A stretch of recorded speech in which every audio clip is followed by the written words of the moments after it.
মহাষষ্ঠীর মধ্য দিয়ে কাল শুরু হচ্ছে শারদীয় দুর্গোৎসব। পূজারী ও ভক্তদের ব্যস্ততা চরমে। মণ্ডপে মণ্ডপে চলছে শেষ মুহূর্তের প্রস্তুতি। প্রতিমার সাজসজ্জা ও আলোকসজ্জায় ব্যস্ত আয়োজকরা। নিরাপত্তা নিশ্চিতে প্রশাসনের পাশাপাশি কাজ করছে পূজা উদযাপন কমিটিও। ঠাকুরগাঁও, গোপালগঞ্জ, কুড়িগ্রাম ও গাইবান্ধায় পূজার প্রস্তুতি নিয়ে এখন একটি ডেস্ক রিপোর্ট। অপেক্ষা শেষ ভক্তদের। কৈলাস ছেড়ে পিতৃগৃহে আসা দুর্গার অকাল বোধন আজ। কাল মহাষষ্ঠীর মধ্য দিয়ে শুরু হবে দুর্গোৎসব। ধর্মীয় ভাবগাম্ভীর্য ও বিপুল উৎসাহ উদ্দীপনার মধ্য দিয়ে শারদীয় দুর্গোৎসবের প্রস্তুতি শেষ হয়েছে গোপালগঞ্জে। শেষ মুহূর্তে দেবী মূর্তিকে আরো মোহনীয় করে ফুটিয়ে তুলছেন প্রতিমা শিল্পীরা। চারিদিকে পূজার আবহ। মণ্ডপগুলো সেজেছে নবরূপে।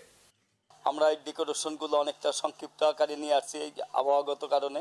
মায়ের কাছে আশীর্বাদ চাই যে মা সবাইকে ভালো রাখো। প্রত্যেক ধর্ম বর্ণ নির্বিশেষে আমরা যেন মায়ের পূজা উদযাপন করতে পারি। গেট, প্যান্ডেল এবং আর্টিফিশিয়ালের যত কাজ আছে সেগুলো আমরা করতেছি এবার নতুন এবং ভিন্ন আইটেমে। প্রতিটি মন্দিরে, প্রতিটি জায়গায়, প্রতিটি কমিটির সাথে সার্বক্ষণিক যোগাযোগ রাখছি। আমরা সেখানে গিয়ে তাদের সাথে কথা বলতেছি এবং তাদের যদি কোনো সমস্যা হয় অবশ্যই পূজা উদযাপন পরিষদকে জানানোর অনুরোধ করছি। প্রতি মণ্ডলে সিসিটিভির ব্যবস্থা, পর্যাপ্ত আলোর ব্যবস্থা, ইন এবং আউটের ব্যবস্থা এবং সেখানে যেন ট্রাফিকিং সিস্টেম ভালো থাকে। পুলিশের পক্ষ থেকে, আনসারের পক্ষ থেকে, র্যাব, সেনাবাহিনী প্রত্যেকের পক্ষ থেকে এগুলো আলাদাভাবে কোর কমিটির মিটিং করে আমরা কিন্তু সমস্ত ব্যবস্থা গ্রহণ করেছি। ঠাকুরগাঁওয়ের 5 উপজেলায় পূজা হবে 473টি মণ্ডপে। শেষ হয়েছে প্রতিমা বানানোর কাজ। ভক্তদের হৃদয় ছোঁয়ার প্রতিযোগিতায় কারিগররা।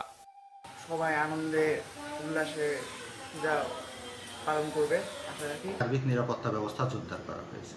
আশা করি অত্যন্ত আনন্দমুখর পরিবেশে আমরা এই শারদীয় দুর্গোৎসবটি পালন করতে সক্ষম হব। কুড়িগ্রামে মণ্ডপে মণ্ডপে সাজ রব। জেলার 9 উপজেলায় 483টি মণ্ডপে হবে পূজা। বন্যা সহ নানা কারণে গত বছরের তুলনায় কমেছে মণ্ডপের সংখ্যা, জানিয়েছেন পূজা উদযাপন পরিষদের নেতারা। উৎসব নির্বিঘ্ন করতে জেলা বিএনপি, জামাত সহ বিভিন্ন রাজনৈতিক দলের সদস্যরাও সহযোগিতা করছেন।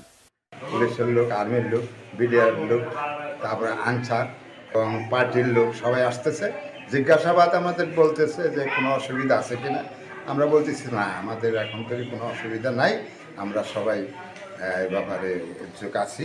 পূজা মণ্ডপের সকল কমিটিবৃন্দ আশা করছি কুড়িগ্রাম জেলার শান্তিপূর্ণভাবে আগামী দুর্গা উৎসব সম্পন্ন করতে পারব। গাইবান্ধায় 5.5 শতাধিক মণ্ডপে চলছে পূজার আয়োজন। দম ফেলার ফুরসত নেই আয়োজক ও প্রতিমা শিল্পীদের। মায়ের বন্দনায় প্রস্তুত ভক্তরা। মোটামুটি আমাদের ব্যস্ততার মাধ্যমে বিভিন্ন রঙের কাজ শেষ। আমরা এই পর্যায়ে এখন সাবু মারবো, মারার পরে আমরা কাপড় পরাবো এবং তারপরে আমরা ঘামতেল মেরে আমাদের এখানকার কাজ। 13 অক্টোবর বিজয়া দশমীতে প্রতিমা বিসর্জনের মধ্য দিয়ে শেষ হবে সনাতন ধর্মাবলম্বীদের বড় এ উৎসব।